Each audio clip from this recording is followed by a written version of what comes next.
Raphael grew up in a quiet coastal town where the nights smelled of salt and the days were filled with the echo of guitars from sari-sari stores and distant video machines. His mother, Elena, raised him alone, working multiple odd jobs just to keep food on the table. She rarely spoke of Raphael's father. Only once, during her final days, did she whisper the truth he would carry like a hidden flame. "Your father is Freddie Aguilar. But the world must never know." Those words followed Raphael everywhere. As a child, he found comfort in music, especially the legendary OPM songs that shaped generations. He would sit outside their small home, strumming a second-hand guitar Elena bought from a pawnshop. His fingers bled, but he didn't stop. Each chord felt like a conversation with the father he never met. Years passed. Raphael grew into a young man with a voice that carried both tenderness and sorrow. Locals admired him, yet he refused invitations to perform on bigger stages. "Hindi pa oras," he would say. Deep inside, fear gnawed at him, fear that stepping into the public I would expose the truth he wasn't ready to face. One stormy evening, after performing at a modest street corner, an elderly passerby stopped in front of him. The man listened intently as Raphael played a stripped-down version of Anak. When Raphael finished, the old man's eyes glistened. "Your voice, it carries the same pain Freddie once carried," he murmured. The remark struck Raphael like thunder. For the first time, he wondered if hiding his talent was also hiding his identity. That night, he couldn't sleep. Something inside him urged him to stop running. 2 weeks later, trembling but determined, he signed up for Pilipinas Got Talent, a decision that would change everything. The bright lights of the Pilipinas Got Talent stage were far more intimidating than Raphael imagined. As he waited backstage, gripping his worn guitar, he felt every heartbeat thudding against his ribs like a restless drum. Contestants around him chatted excitedly, but Raphael stood silent, lost in the whirlwind of doubt spinning inside him. "What am I doing here? What if they see through me? What if the world sees him in me?" When the stagehand finally called his number, Raphael inhaled deeply and stepped forward. The immense theater opened before him, rows of expectant faces, gleaming cameras, and 4 judges whose expressions shifted from curiosity to mild impatience as he walked in. He introduced himself simply. "Magandang gabi po. I'm Raphael, from Quezon." No dramatic story, no explanation. Just his name. The judges nodded politely. One asked, "What will you sing for us?" Raphael tightened his grip on the guitar. "A song that guided my whole life." He strummed the first chord of Anak, but slowed, softened, reshaped with new pain. His voice, trembling at first, gradually expanded into something raw and haunting. The way he bent each note felt like a confession, the way he breathed between lines felt like reopening old wounds. By the middle of the song, the entire theater had fallen silent. The judges leaned forward, brows drawn, sensing something familiar, something uncanny. Murmurs rippled through the audience as people exchanged stunned glances. This wasn't imitation. It wasn't mimicry. It was as if the soul of the original song had found a new vessel. When the final note faded, Raphael lowered his head. For a full, breathless moment. No one clapped. No one moved. Then suddenly, the room erupted into thunder. The applause still thundered in the air, echoing through the massive PGT theater, but Raphael stood frozen, unsure of how to react. He had expected polite claps at best, not a standing ovation, not tears in the eyes of strangers, not judges staring at him as if he were a puzzle suddenly solved. Judge Mara leaned forward first. Her voice trembled slightly. "Raphael, have you ever met Freddie Aguilar?" The question sliced through the room like a blade. The audience gasped. The other judges exchanged looks charged with meaning, recognition, suspicion, curiosity. Raphael's throat tightened.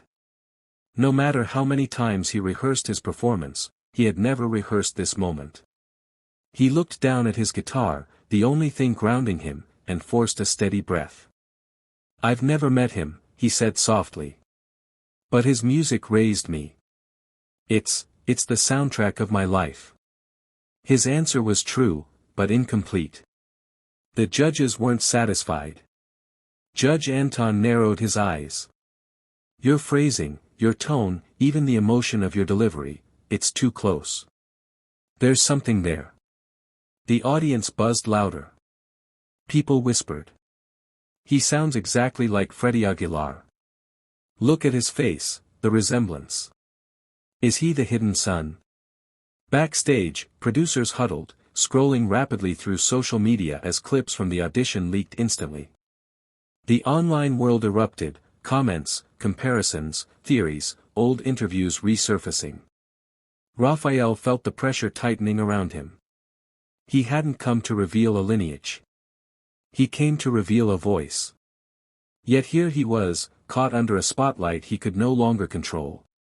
Judge Mara softened her tone. Raphael, if there's something you want to tell us, we're listening. Raphael lifted his gaze, eyes shimmering. I came here not to reveal a name, but to reveal myself. A hush fell over the room. And the mystery only grew deeper. Raphael barely slept the night after his audition. His phone buzzed endlessly, lighting up the small room he rented above a bakery. Every vibration felt like a reminder that his life had changed, dramatically, irreversibly. By dawn, he mustered the courage to check his notifications. His audition clip had exploded online. Millions of views. Thousands of comments. Hundreds of headlines. Young singer sounds like Freddie Aguilar's long-lost son. PGT contestant sparks national curiosity. Vocal DNA. Similarities too strong to ignore. Raphael scrolled through reactions, a mix of awe, speculation, and emotional outpouring. But one comment stopped him cold. I worked with Freddie in the ADS, this boy sings like him. Not just the voice, the soul. Ramon D., retired producer. The post was gaining traction fast.